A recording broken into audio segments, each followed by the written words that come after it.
क्या आप जानते हैं वह एकमात्र ज्योतिर्लिंग जहां भगवान शिव 3 नेत्रों के रूप में विराजमान है और जहां से मां गोदावरी का जन्म हुआ। ओम नमः शिवाय। जब जीवन की राह अस्पष्ट हो जाए, जब मन बोझिल हो जाए और जब कर्मों का भार आत्मा को थका दे, तब मनुष्य एक ही पुकार करता है, हे महादेव। और शिव हमेशा सुनते हैं। भारत की पवित्र भूमि पर कुछ स्थान ऐसे हैं जहां पहुंचकर मन अपने आप मौन हो जाता है, जहां प्रश्न नहीं रहते, केवल स्वीकार रह जाता है। ऐसा ही एक स्थान है त्र्यंबकेश्वर ज्योतिर्लिंग। महाराष्ट्र के नासिक जिले में ब्रह्मगिरि पर्वत की शांत गोद में स्थित यह धाम केवल दर्शनीय स्थल नहीं, बल्कि आत्मा की शुद्धि का केंद्र है। त्र्यंबकेश्वर नाम साधारण नहीं है। त्र्यंबक अर्थात 3 नेत्रों वाले, लेकिन ये 3 नेत्र केवल आंखें नहीं हैं, ये 3 दृष्टियां हैं, भूत, वर्तमान और भविष्य। महादेव समय से परे हैं और त्र्यंबकेश्वर उसी सत्य का जीवंत प्रमाण है।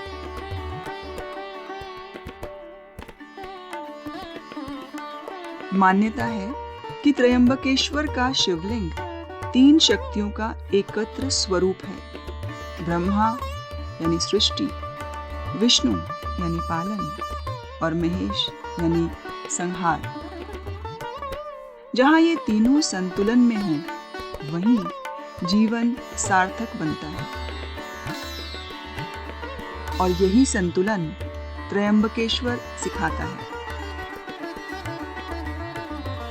अब हम चलते हैं उस पौराणिक कथा की ओर जो त्र्यंबकेश्वर को विशेष बनाती है। प्राचीन काल में इसी भूमि पर ऋषि गौतम रहते थे। उनका जीवन साधना, संयम और सत्य का प्रतीक था। उनके आश्रम में कभी अभाव नहीं था, क्योंकि धर्म स्वयं वहां वास करता था। एक समय अनजाने में एक ऐसी घटना घटित हुई जिससे ऋषि गौतम पर दोष आ गया। हालांकि उनका मन पवित्र था, लेकिन धर्म के मार्ग पर दोष का प्रायश्चित अनिवार्य होता है। ऋषि गौतम ने भगवान शिव की घोर तपस्या प्रारंभ की। दिन रात, वन और पर्वत, मौन और मंत्र, सब कुछ महादेव को समर्पित हो गया। उनकी तपस्या में कोई अहंकार नहीं था, केवल पश्चाताप और पूर्ण समर्पण था। जब भक्ति निर्मल हो तो महादेव अवश्य प्रकट होते हैं। भगवान शिव ऋषि गौतम के समक्ष प्रकट हुए। उनकी दृष्टि में करुणा थी और स्वर में आशीर्वाद। जब वह पवित्र जलधारा ब्रह्मगिरि पर्वत से प्रवाहित हुई तो वह मां गोदावरी कहलाई। इस प्रकार त्र्यंबकेश्वर गोदावरी का उद्गम स्थल बना। गोदावरी केवल नदी नहीं, वह संस्कृति है, सभ्यता है। उसके तट पर जीवन फला फूला और धर्म पीढ़ियों तक बहता रहा। कुशारवत कुंड, जहां गोदावरी पहली बार दिखाई देती है, वह केवल जल नहीं, वह मौन है।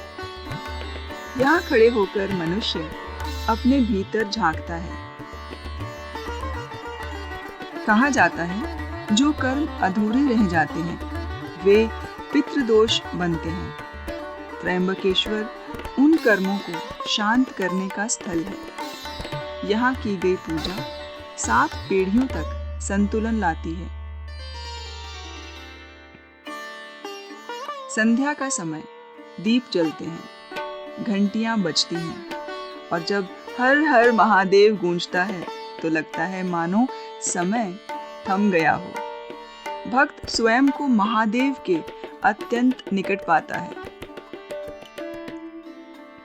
त्रयंबकेश्वर हमें सिखाता है कि दोष छुपाने से नहीं, स्वीकार करने से मिटते हैं और ईश्वर दूर नहीं, वो वहीं मिलते हैं जहां समर्पण होता है। अगले दर्शन में हम चलेंगे वैद्यनाथ ज्योतिर्लिंग, जहां शिव संहारक नहीं, चिकित्सक बनते हैं, जहां रोग केवल शरीर के नहीं, आत्मा के भी दूर होते हैं। हर हर महादेव।